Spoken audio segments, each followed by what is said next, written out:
Aunty, sorry sorry, disturb করে ফেললাম না তো? না না না, বসো বসো বসো বসো। কিসের ডিস্টার্ব মা? একটু চেষ্টা করি ঘুমানোর জন্য, কিন্তু আমার কপালে তো ঘুম নাই। আমার ঘুম টুম তো সব চলে গেছে। আমি বুঝতে পারি আন্টি আপনার কষ্টটা। ঘরে দুইটা বউ থাকতেও ঘরের সমস্ত কাজ আপনাকেই করতে হয়।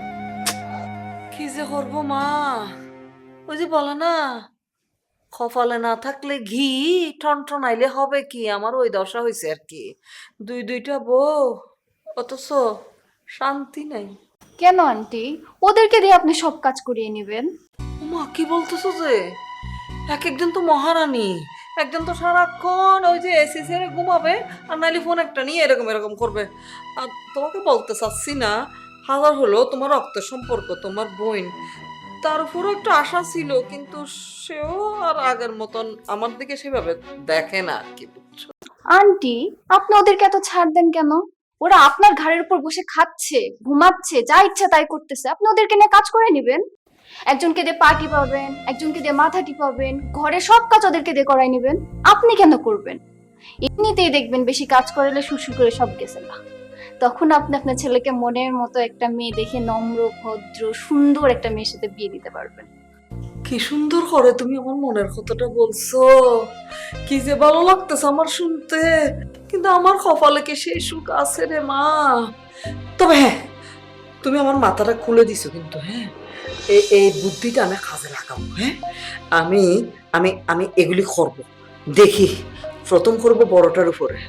বড়টা গেলে আমি অর্ধেক শান্তি পাবো, বুঝছো? আপনি এগুলো করলে দেখবেন ওই দুইটা বই বাপ বাপ করতে করতে গেছে গা।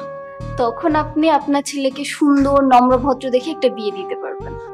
সেটা কি এত সহজ? কোথায় পাবো এরকম সুন্দর ফুলের মতন মেয়ে, মনের মতন মেয়ে? আন্টি, চোখ কান একটু খোলা রাখলেই পাবেন। আন্টি, তাহলে আমি আসি। আচ্ছা, শুভরাত্রি।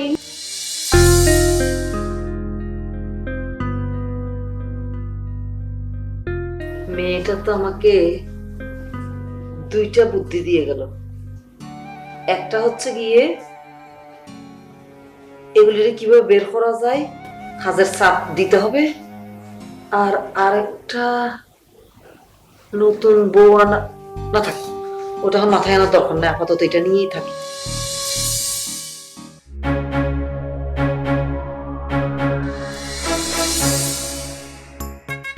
আম্মা, আপনি এটা কি করলেন? কি হলো মানে? আপনি তো ভিডিওটা নষ্ট করে দিলেন। সবকিছু নষ্ট করে দেবো? হ্যাঁ, এই সংসারটা কি সংসার? কোনো কাজকর্ম নাই না? সারাদিন খালি আর নাইলে এসি সারি একদম নাক ডেকে ডেকে করি করি ঘুম। কেমন সংসারে যে কি গোড়ার ডিমের কাজ করো তুমি, আমার তো খুব ভালো করে জানা আছে। তুমি কি মনে করো আমাকে? হ্যাঁ, আমার কি শুধু দুইটা চোখ? আমার মাছের মতন হাজারটা চোখ, আমি সব দেখতে পাই। আপনি কিভাবে দেখবেন? আপনি কি বাসায় থাকেন? আপনি তো সারাদিন অফিসে থাকেন। এই মুখে মুখে কথা বলতেছো কেন? হ্যাঁ, বড় বড় এত কথা বলতেছো কেন তুমি? আর তাছাড়া আমি সব কাজ কেন করব? আপনার ছোট বউ কি করে তাকে বলেন কাজ করতে। আমার যে কথা তুমি কি বলতেছো যে? হ্যাঁ, ওইটা একটা গুড়ামাই উফা, একটা একটা একটা লাদামাই উফার সাথে তুমি হিংসামি করতেছো যে? তুমি তো বড়, তোমার তো বয়স কম না, তুমি ওর সাথে কেন খাজা খোটা দিচ্ছ? সংসারের সব কাজ তো তোমার করা উচিত, উচিত না? আমি তো সব ভালো করেই জানি আপনি আমাকে বাসা থেকে বের করে দেওয়ার জন্য এগুলো সব নাটক করেন। আমি সামিলি বেগম যদি চাইতাম তোমাকে এই বাড়ি থেকে তাড়াইতে, তাহলে আমি অনেক আগে তোমার তাড়াই দিতে পারতাম। আপনি যে কেন আমাকে তাড়াতে পারছেন না সেটা আমি ভালো করেই জানি। যাই হোক, এখন কি বলবেন সেটা বলেন। অফিসে কাজ করতে হতে আমার মাথা ধরেছে, ভীষণ ব্যথা হতেছে, বেদনা হতেছে, যে এদিকে ডান দিকে বাম দিকে সব দিকে। তুমি আমার ঘরে আসো, আমার একটু মাথাটা টিফিয়ে দেবে। শেষ পর্যন্ত আপনি মাথাও টিপে দিতে হবে? তোমার খোয়াল ভালো বলো, শুধু মাথা টিপতে বলেছি। আমি আমার শাশুড়িকে কি কি করেছি জানো? শাশুড়ির পা টিপে দিয়েছি, কোমরে মান্ডার তেল মালিশ করেছি, পায়ের নখ কেটে দিয়েছি, মাথা রুকুন বেছে দিয়েছি, মাথায় মেহেন্দি লাগাই দিয়েছি, মাথায় বিলি কেটে দিয়েছি, আর কত কিছু করেছি, বুঝছো? শাশুড়ি হতা মতো বসে যায়, শাশুড়ি হতা মতো উঠেছে। আমিও তোমাকে এরকম কিছুই বলি না। কি বলেছি তোমাকে? কোনো তো কোনো কাজের খোটা দিয়েছি? কোনোদিন বলেছি আমার মাথা টিপে দাও? হ্যাঁ, বলেছি এর আগে কোনোদিন? শাশুড়ির মতো শাশুড়ি হলে সবকিছু করা যায়। আপনি তো আর আপনার শাশুড়ির মতো মনে হয় না। তার মানে তুমি কি বলতে চাচ্ছ যে আমি ভালো শাশুড়ি না, আমি খারাপ শাশুড়ি, আমি দজ্জাল শাশুড়ি, আমি তোমার অত্যাচার করি, আমি তোমার কোনো কথা শুনি না? হ্যাঁ, তোমার খাওয়া করা দেই না, তোমার সবকিছু আমি কেড়ে নিছি না? আম্মা, আমার ভুল হয়েছে, আমি মাফ চাই। চলেন আপনার মাথা টিপে। ঠিক আছে, আমার ঘরে আসো, আর আসার সময় যে বামটা নিয়ে আসবা, তোমার মাথার মধ্যে দিতে হবে, তারপর মাথা টিপতে আসো। মাঝে মাঝে মনে হয় মাথা নাই, গলাটাই টিপ্পা মাইরা ফেলি আমার শাশুড়ির।